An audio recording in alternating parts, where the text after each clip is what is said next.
Welcome to the Learning Pines YouTube. We hope this video helps.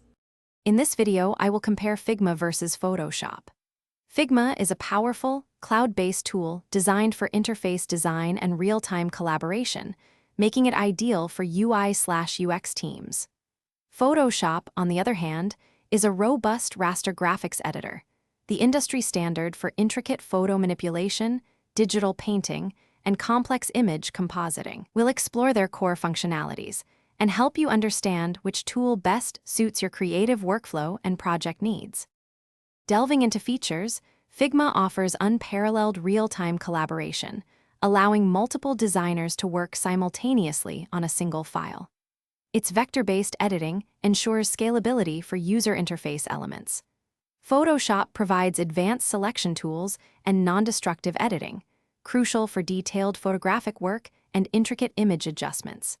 Its pixel-based approach is perfect for high-fidelity raster graphics, offering precise control over every single detail.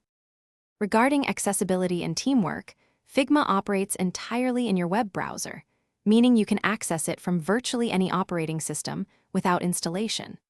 This fosters seamless team collaboration with integrated commenting and version history.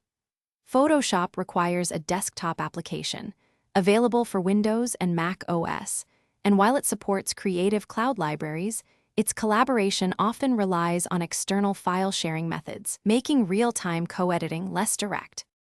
When considering cost and ecosystem, Figma offers a generous free starter plan, with paid subscriptions providing advanced features for professional teams. Photoshop is part of the Adobe Creative Cloud, typically requiring a monthly or annual subscription, often bundled with other design applications.